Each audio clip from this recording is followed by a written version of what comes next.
Assalamualaikum warahmatullahi wabarakatuh.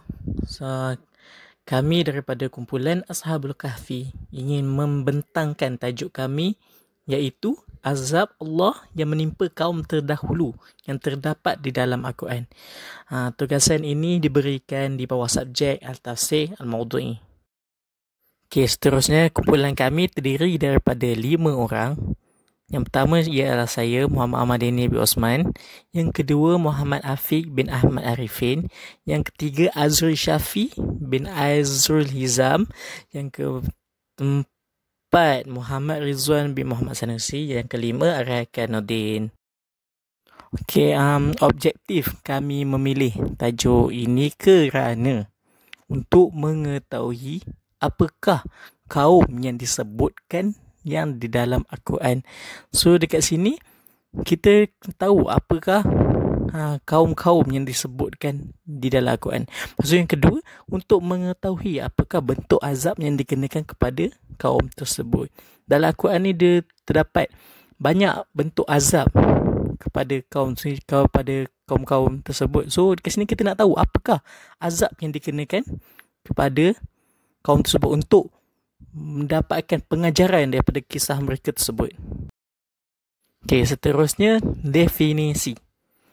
Yang pertama kita akan tengok definisi azab. Okey, azab ialah hukuman, seksaan, kesengsaraan atau kesusahan yang dihadapi oleh seseorang apabila melakukan kesalahan. So dekat sini secara mudahnya, apabila seseorang itu melakukan sesuatu kesalahan, so diorang ni akan mendapat hukuman, seksaan. Itulah yang dinamakan azab. Okey, yang kedua, definisi kaum. Kaum ni ialah golongan orang sebahagian daripada satu bangsa yang besar. So dekat sini dia macam community ataupun masyarakat. Macam kat Malaysia ni kan kita ada banyak bangsa. So itulah dimanakan kaum. Okey, seterusnya kita masuk pada azab yang menimpa kaum terdahulu. Okey, sini saya akan ceritakan tentang kaum Nabi Nuh dengan kaum Nabi Soleh. Okey, first kita masuk pada kaum Nabi Nuh ni. Saya akan ceritakan sikit lah tentang kaum Nabi Nuh ni sebab kebanyakan kita dah tahu dah dan dengar cerita ni. Okey, Nabi Nuh ni telah diutuskan oleh Allah untuk menjadi Rasul ketika Nabi Nuh berusia 480 tahun. Nabi Nuh ni dia telah diutuskan kepada kaumnya untuk berdakwah yang menyembah berhala ketika itu. Dakwah yang dilakukan oleh Nabi Nuh tidak berjalan lancar dan kaumnya juga mengejek dan menghina Nabi Nuh.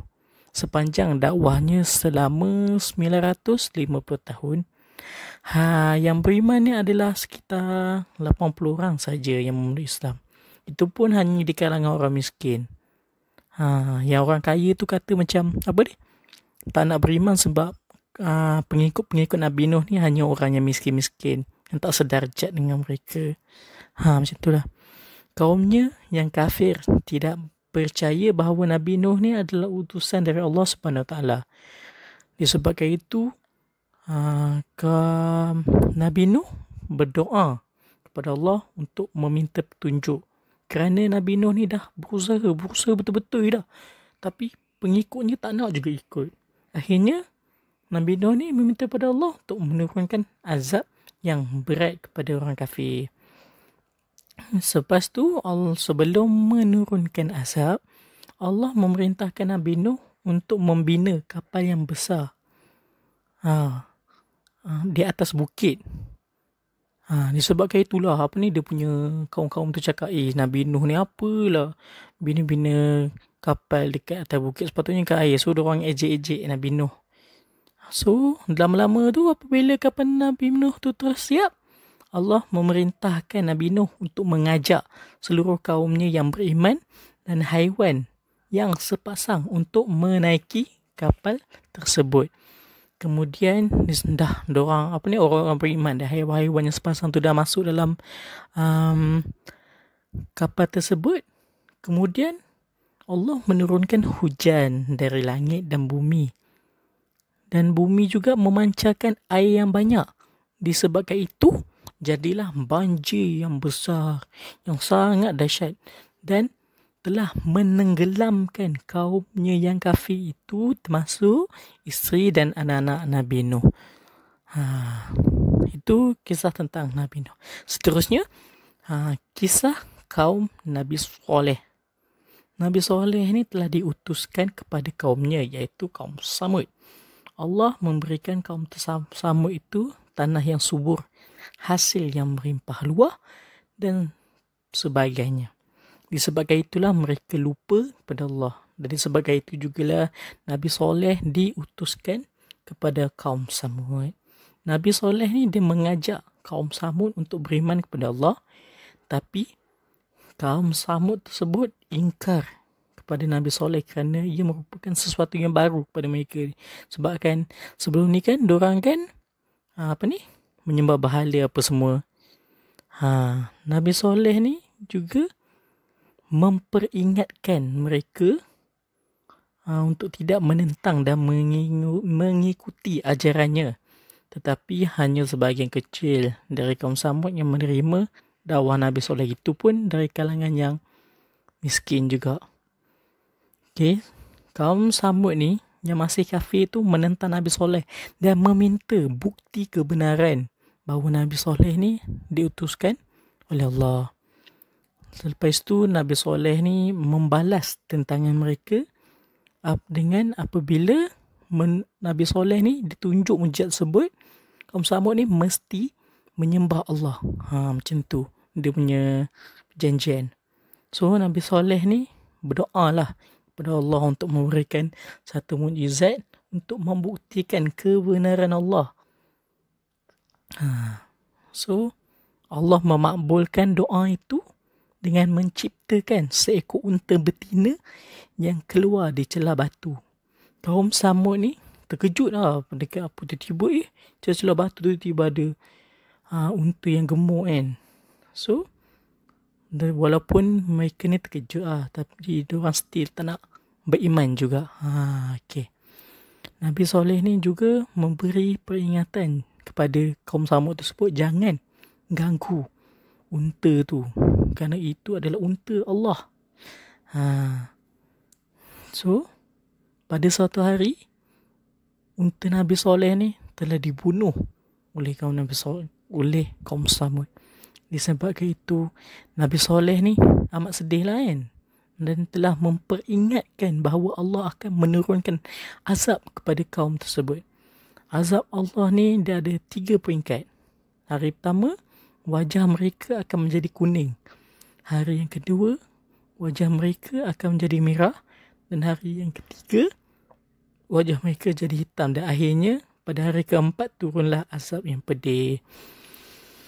Ketika mendengar peringatan tersebut, kaum Samud ni bersepakat untuk membunuh Nabi Soleh ni. Tetapi malangnya apabila mereka hendak membunuh Nabi Soleh, tiba-tiba jatuh di atas kepala mereka batu-batu yang besar yang menyebabkan mereka mati. Mereka merupakanlah azab-azab yang dikenakan kepada kaum Nabi Nuh dan kaum Nabi Soleh. Cerita tentang kaum Nabi Nuh ni kita boleh tengok dekat surah An-Nur, surah Al-Ankabut dan banyak lagi. Lepas tu kisah kaum Nabi Soleh ni dia ada dekat dalam Al-Hijr, surah Al-Hijr, surah Ahud dan surah Al-Qa'af. Sekian, terima kasih. Bismillahirrahmanirrahim. Assalamualaikum warahmatullahi wabarakatuh. Nama saya Azri Syafi bin Zairul Hizam. Saya akan membentangkan serba sedikit tentang kisah Nabi Lut alaihi salam.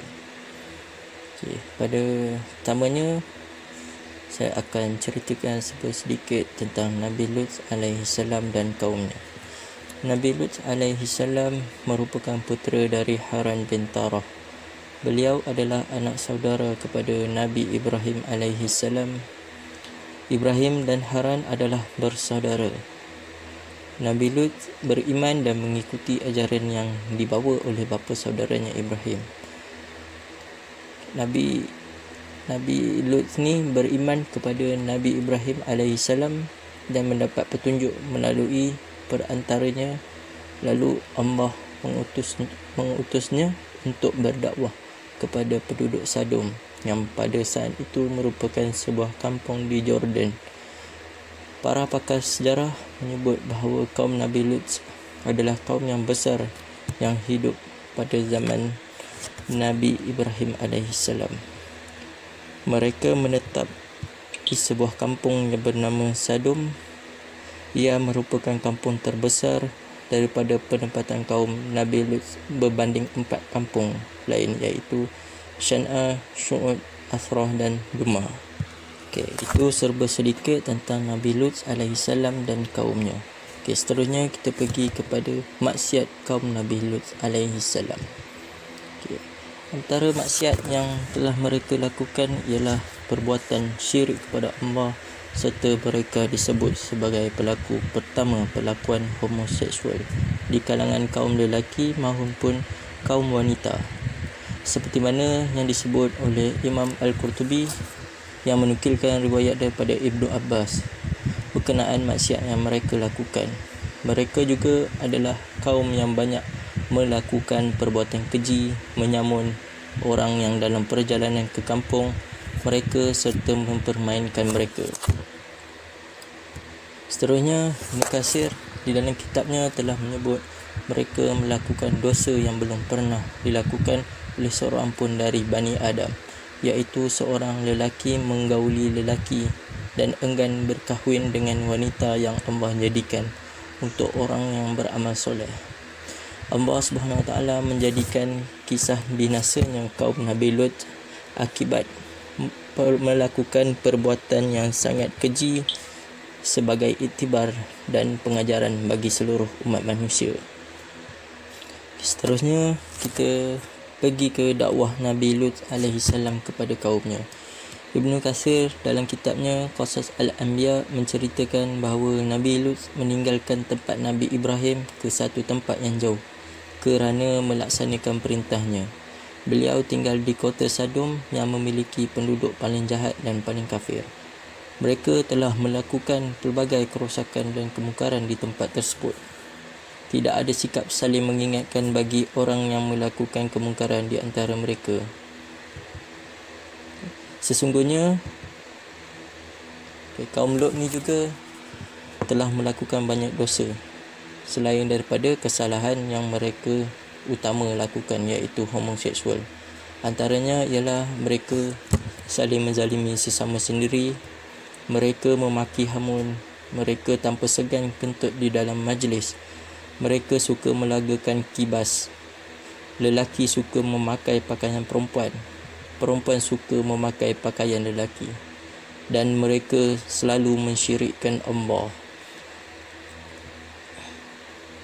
Seterusnya, tak kala Nabi Lut cuba menghalang mereka dari semua kejian ini, lantas mereka kembali untuk mendustakan dan bersumpah dan berkata, "Sila datangkan kepada kami azab Allah." Ini memberi maksud sesungguhnya yang demikian itu tak akan berlaku azab Allah dan tidak mampu untuk melakukannya. Mereka meminta Nabi Lut untuk ditimpakan azab yang pedih yang telah dijanjikan oleh Nabi Lut. Saat itulah Nabi Lut berdoa kepada Allah untuk ditimpakan azab kepada mereka.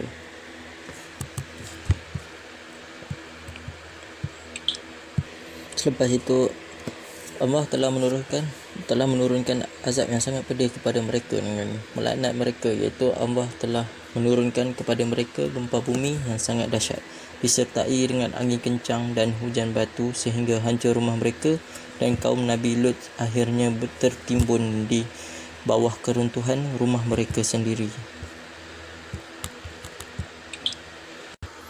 Pengakhiran kaum Nabi Lut, Nabi Lut telah keluar dari kampungnya bersama keluarganya, iaitu kedua anak perempuannya, dan tidak ada seorang pun yang mengikutinya. Ketika matahari menyingsing, maka azab pun menimpa kaumnya. Jibril memporak-perandakan tempat tinggal mereka yang berjumlah 7 kota dengan hujung sayapnya. Mereka telah menyebut bahawa jumlah mereka adalah 400 orang. Ada yang mengatakan jumlah mereka 4,000 orang ditambah dengan haiwan-haiwan. Tempat dan daerah di sekitar itu juga diporak-perandakan. Mujahid berkata, yang mula-mula jatuh adalah para pembesar dari kalangan kaum Lut. Okay. Itu sahaja daripada saya. Seterusnya saya akan ceritakan sedikit tentang kisah Nabi Hud AS dan azab yang ditimpakan kepada mereka. Nabi Hud tinggal di negeri Yaman di sebuah tempat bernama Al-Ahqaf, bukit berpasir. Di sana tinggal kaum A'ad pertama yang nasab mereka sampai kepada Nabi Nuh. Mereka telah tinggal di rumah yang memiliki tiang yang sangat besar sebagaimana difirmankan Allah Subhanahu Wa Taala, iaitu penduduk Hiram, ibu kota tempat tinggal kaum A'ad, yang mempunyai bangunan-bangunan yang tinggi yang belum pernah dibangun suatu kota seperti itu di negeri lain. Surah Al-Fajr ayat 7 hingga 8. Mereka juga telah membangunkan istana dan benteng yang tinggi dan membanggakan diri dengan bangunan itu. Mereka juga telah memiliki peradaban yang tinggi. Mereka unggul dalam bidang pertanian kerana melimpahnya air yang segar kepada mereka. Di samping mereka memiliki harta dan binatang ternak yang banyak. Tempat mereka ketika itu menjadi ladang yang subur dan hijau, penuh dengan kebun yang indah dan mata air. Tetapi meskipun nikmat yang Allah berikan kepada mereka begitu banyak, namun mereka sombong dan tidak bersyukur kepada Allah. Bahkan mereka telah menyekutukan dengan sesuatu. Mereka telah menyembah patung-patung dan mereka adalah kaum yang pertama menyembah patung setelah banjir besar zaman Nabi Nuh. Seterusnya, azab yang ditimpakan kepada kaum Nabi Hud alaihissalam. Mereka tetap saja sombong diri dan banggakan diri dengan kekuatannya, dan mereka berkata Nabi Hud dengan sombongnya, siapakah yang lebih kuat kekuatannya daripada kami? Surah Al-Fusilat ayat 15. Mereka juga mengolok Nabi Hud dan meminta kepadanya agar disegerakan azab. Mereka berkata, maka datanglah azab yang kamu ancamkan kepada kami jika kamu termasuk orang yang benar. Surah Al-A'raf ayat 70. Hud pun menjawab, sungguh sudah pasti kamu akan ditimpa azab dan kemarahan dari Tuhan. Apakah kamu sekalian hendak berbantah dengan aku tentang nama berhala yang kamu berserta nenek moyangmu menamakannya, padahal Allah sekali tidak menurunkan hujah untuk itu, maka tunggulah azab itu. Sesungguhnya aku juga termasuk orang yang bersama kamu. Surah Al-A'raf. Maka mulailah azab Allah datang kepada kaum A'ad. Allah mengirimkan kepada mereka hawa yang panas yang membuat sumur dan sungai menjadi kering, tanaman dan buah-buahan menjadi mati, hujan pun berhenti turun dalam waktu yang cukup lama. Kemudian datang awan yang besar. Ketika itu mereka melihatnya dengan sangat gembira kerana mereka akan diberikan curahan hujan. Mereka ingat bahawa awan itu akan memberikan kebaikan. Malah awan tersebut mendatangkan azab kepada mereka. Dan selepas itu Allah menyelamatkan Hud dan orang yang beriman dengannya.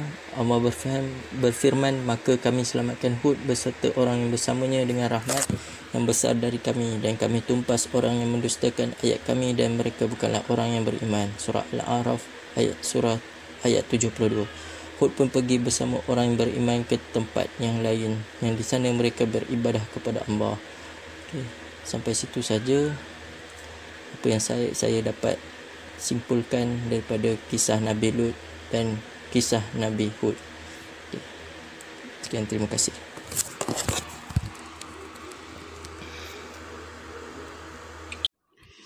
Assalamualaikum warahmatullahi wabarakatuh. Nama saya Muhammad Afiq bin Ahmad Arifin. Saya akan bentangkan tajuk yang seterusnya, iaitu kisah kaum Nabi Syuaib. Okey, kisah Nabi Syuaib ni dia diutuskan dekat kaum Madian. Okey, kaum Madian ni dia Allah azab depa ni sebab depa melakukan depa tak jujur dalam perdagangan mereka. Jadi Allah mengazab mereka dengan Allah hantarkan hawa yang panas. Hawa yang panas yang kalau depa duduk ke tempat teduh pun depa akan rasa panas tu. Disebabkan depa menipu dalam perdagangan ataupun jual beli. Jadi disebabkan itu mereka pun akhirnya binasa dengan hawa yang panas tadi. Seperti dalam surah At-Taubah ayat 70, surah Al-Hijr 78, surah At-Taha ayat 40 dan surah Al-Hajj ayat 44. Okay, seterusnya kisah Fir'aun. Okay, seperti yang kita tahu, Fir'aun ni dia mengaku Tuhan. Pada zaman dia mengaku Tuhan. Jadi dan dia juga sering menindas kaum Bani Israel. Jadi Allah menghantar Nabi Musa untuk menegur ataupun memperingati Fir'aun tersebut. Jadi Fir'aun degil, dan Allah ada satu kisah dia lah, dia dengan Nabi Musa. Jadi singkat kata, Fir'aun mati dalam Laut Merah dan jasadnya sempat diselamatkan. Dan seperti kita tahu, jasadnya menjadi pameran di muzium-muzium di Mesir. Assalamualaikum warahmatullahi wabarakatuh. Saya Muhammad Rizwan bin Muhammad Sanusi. Nombor metrik saya di 1730986. Saya kebentangkan pada slide yang ke-8, iaitu Ashabul Sab. Mereka adalah golongan yang fasik, tinggal di kota Ilyah, iaitu yang dikenali sekarang ini sebagai kota Palestin. Mereka melanggar perintah Allah untuk beribadah pada hari Sabtu. Allah menguji mereka dengan memberikan ikan yang banyak pada hari Sabtu dan tak ada ikan pada hari yang lain. Mereka meminta Rasul Allah untuk mengalihkan ibadah pada hari yang lain selain Sabtu. Mereka akhirnya dibinasakan dan dilaknat oleh Allah hingga menjadi kera yang hina. Cerita ini ada dalam surah Al-A'raf ayat 163. Kemudian Ashabul Ras. Ras adalah nama sebuah telaga yang kering airnya. Nama Al-Ras ditujukan kepada suatu kaum. Kononnya pada waktu itu Nabi yang diutuskan pada mereka adalah Nabi Saleh. Namun ada pula yang menyebut Nabi Syuaib. Sementara tu yang lain menyebutkan utusan itu bernama Hanzalah bin Shinwan. Ada pula yang menyebut Hanzalah bin Safwan. Mereka menyembah patung. Ada pula yang menyebutkan pelanggaran yang mereka lakukan kerana mencampakkan utusan yang dikirim kepada mereka ke dalam telaga itu sehingga dibinasakan oleh Allah. Cerita ini diceritakan dalam surah Al-Furqan ayat 38 dan Qaf ayat 12. Itu saja daripada saya. Terima kasih. Assalamualaikum. Bismillahirrahmanirrahim. Assalamualaikum warahmatullahi wabarakatuh. Salam sejahtera kepada semua rakan-rakan warga UISAS, khususnya kepada Ustaz yang saya kasihi. Alhamdulillah, syukur kita kepada Allah Subhanahu Wa Taala kerana diberikan kenikmatan hidup di saat yang getir ini, di mana berlakunya wabak yang tanpa kita duga berlaku antara yang terkena oleh jangkitan daripada China permulaannya. Saya Arif Haikal bin Nordin di 17310 120. Tafsir Maudhu'i, kumpulan yang akan membentangkan tentang azab yang menimpa kaum terdahulu. Oleh itu, saya akan membentangkan bab iaitu kaum Sabak dan juga Ashabul Qaryah. Kaum Sabak merupakan kaum yang ditimpakan azab ke atas mereka oleh Allah Subhanahu Wa Taala di atas keingkaran mereka. Mereka diberi berbagai kenikmatan berupa kebun-kebun yang ditumbuhi pokok-pokok untuk kemakmuran rakyat Sabak. Maknanya, mereka diberikan kenikmatan oleh Allah Subhanahu Wa Taala kepada mereka. Seperti tumbuhnya pokok-pokok yang subur untuk kemakmuran kepada rakyat, iaitu kaum Sabak.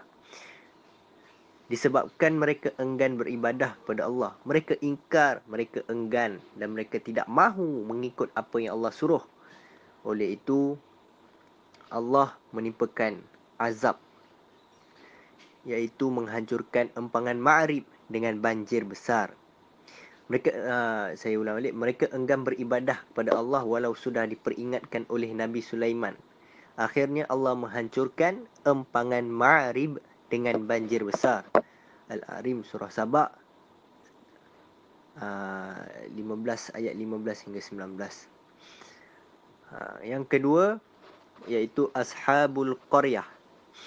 Menurut sebahagian ahli tafsir, Ashabul Qaryah iaitu suatu negeri adalah penduduk Antakiyah. Mereka mendustakan rasul-rasul yang diutuskan kepada mereka. Allah membinasakan mereka dengan sebuah suara yang sangat keras. Di dalam surah Yasin ayat yang ke-13. Ashabul Qaryah ini iaitu suatu negeri. Ya, Qaryah itu pun bererti negeri. Penduduk Antakiyah. Yang dimaksudkan negeri itu adalah penduduk Antakiyah. Mereka mendustakan rasul-rasul yang Allah utuskan kepada mereka. Allah utuskan kepada penduduk Antakiyah, lalu mereka mendustakan rasul-rasul. Dan Allah murka, lalu Allah membinasakan mereka dengan sebuah suara yang sangat keras, yang nyaring, yang boleh membunuh mereka.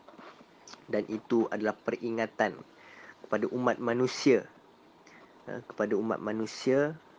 dan seluruh umat, terutamanya umat Rasulullah SAW, iaitu kita sebagai umat bongsu, iaitu umat yang terakhir, perlu mengambil iktibar di dalam Al-Quran dan kisah-kisah kaum-kaum yang ditimpakan azab sebelumnya. Kerana apa? Kerana kehidupan ini adalah satu perjalanan. Kehidupan bukan satu pengakhiran.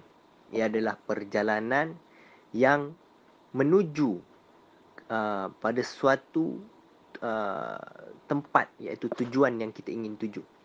Diibaratkan, secara ironinya, diibaratkan dunia ini hanyalah sebagai R&R kepada kita.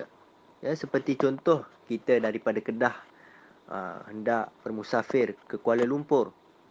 Jadi kita perlukan berehat seketika, ataupun kita perlu mencari angin, ya, kita berehat, makan, minum semua, dan akhirnya tujuannya yang sebenar adalah Kuala Lumpur. Itu yang dimaksudkan kehidupan kita di dunia. Ya, saya tidak akan nafikan bahawa setiap manusia yang dilahirkan, ya, yang dihidupkan di dunia ini, ada hikmah di sebaliknya. Ada hikmah. InsyaAllah, apa-apa pun kita perlu tingkatkan keimanan, bersihkan jiwa, melakukan amal ibadah, ya, terus melakukan perkara-perkara yang mulia yang mendatangkan faedah saat kita sedang menangani wabak COVID-19 ini. InsyaAllah, semoga Allah mempermudahkan urusan kita di dunia dan juga di akhirat. InsyaAllah. #kita jaga kita. InsyaAllah. Terima kasih. Itu saja, sekian daripada saya, Arif Haikal bin Nordin, pelajar Universiti Sultan Azlan Shah. Semoga Allah merahmati kita. Terima kasih. Assalamualaikum warahmatullahi wabarakatuh. Okey, akhir sekali ialah kesimpulan yang kita dapat daripada tajuk ini. Azab Allah di dalam Al-Quran didatangkan dalam berbagai bentuk. Macam tadi kita dah tengok kan, ada banyak bentuk yang azab Allah berikan kepada kaum-kaum tersebut. Ia juga menunjukkan balasan di atas perbuatan yang dilakukan oleh manusia. Sekiranya baik amalan yang dilakukan, maka Allah membalas dengan syurga atau seumpamanya.